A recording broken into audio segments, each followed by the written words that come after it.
guys, tapos kang guestan na ito mo. Parang magpuno na yung araw ka nga ang tamrok tsaka.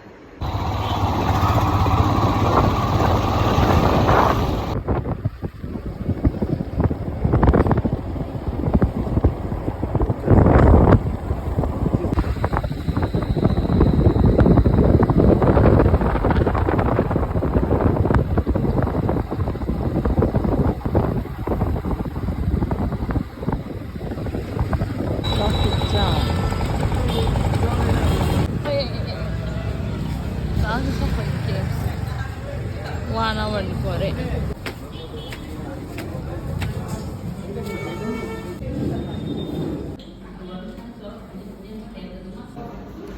সবাই চাইতো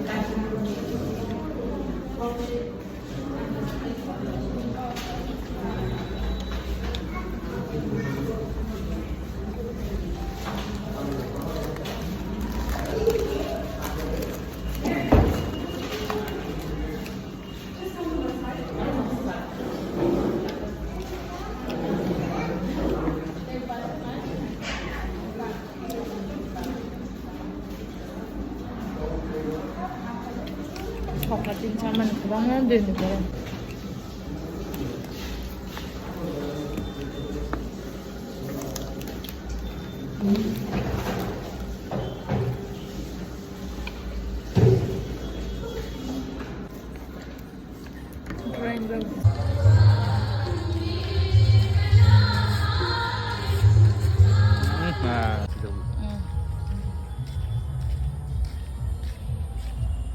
बर्फ से करे है ना अब होंगे आचुक जाकर लाइटनिंग शो 9 बजे और लाइटनिंग शो नहीं बाकी से 200 টাকা मारो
और सम्मान के साथ मेरे साथ चले।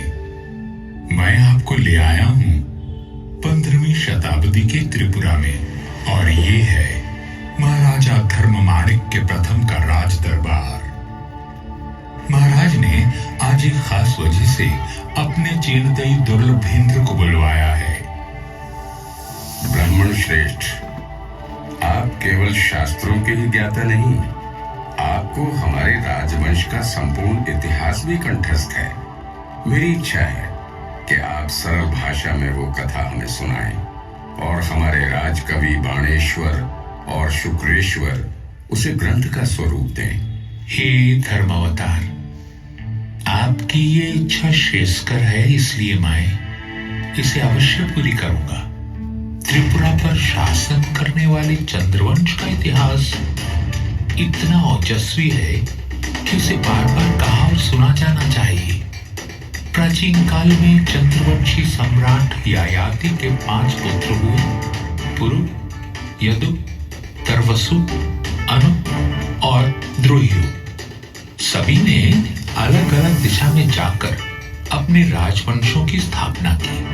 द्रोह्यु दक्षिण पूर्व दिशा की ओर गए और कपिल मुनि के आशीर्वाद से सागर द्वीप में अपना राज्य स्थापित किया। कपिल मुनि ने आशीर्वाद देते हुए कहा था, त्रिवेग नागरिणी शुभम।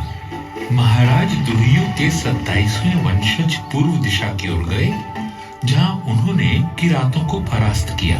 वहीं ब्रह्मपुत्र और कपिला नदी के संगम पर एक नया नगर बसाया गया, जिसका नाम त्रिवेग था। त्रिपुरा केवल एक शब्द नहीं, कृपा है शिव और शक्ति की।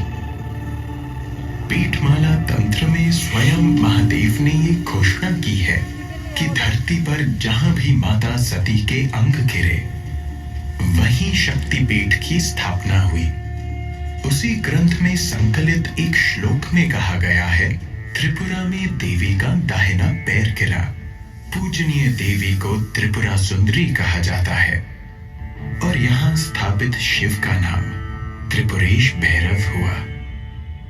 और इस तरह शुरुआत हुई एक कीर्तिवान राजवंश की, जिसने करीब 3000 साल तक आर्यवर्त के इस महान भाग पर शासन किया।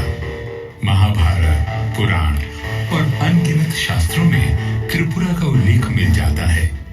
इसके अलावा कई प्राचीन पुरालेखों के साथ साथ साहित्यिक ग्रंथों में भी त्रिपुरा का वर्णन किया गया है। मुगल इतिहासकार अबुल फजल आईने अकबरी में लिखते हैं, भाटी प्रांत के पास एक आजाद राज्य है, इसे त्रिपुरा कहते हैं। इसके राजा का नाम विजय माणिक्य है। इस राजा के पास 2 लाख पैदल सेना और 1000 हाथी हैं।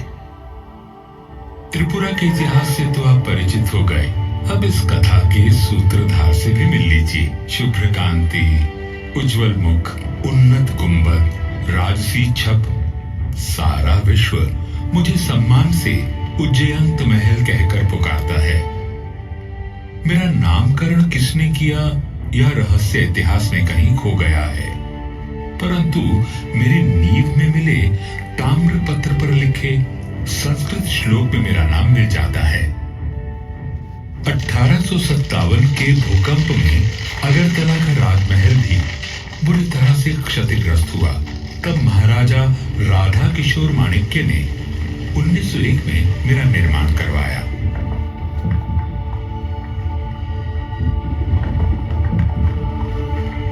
मेरी इमारत में रोमन और मुगल कला का मिश्रण देखा जा सकता है। अपने 2 तालाबों और दोनों तरफ बने खूबसूरत फूलों के बागों के साथ मैं आगंतुकों का स्वागत करता हूं।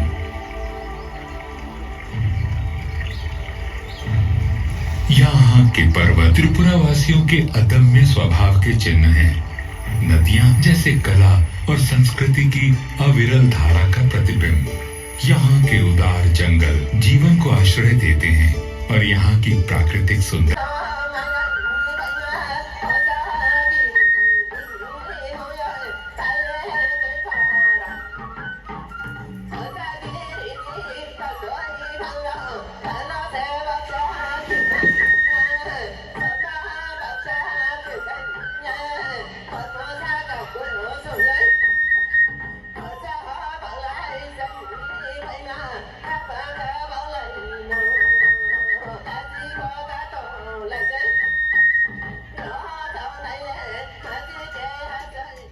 त्रिपुरा राज्य के शाही प्रतीक पर उकेरा गया संस्कृत वाक्यांश परिचित करवाते हुए ये संदेश दिया कि वीरता केवल शत्रु का सामना करने में नहीं, जन कल्याण में बाधक बन चुकी हानिकारक परंपराओं को चुनौती देने में भी है। महाराज, बलि देना तो भारत की संस्कृति की, त्रिपुरा का श्रेष्ठ संसाधन उसके नागरिक हैं, जिन्हें विरासत में वो गुण मिले हैं जो इस राज्य को निरंतर चरमोत्कर्ष की ओर ले जा रहे हैं।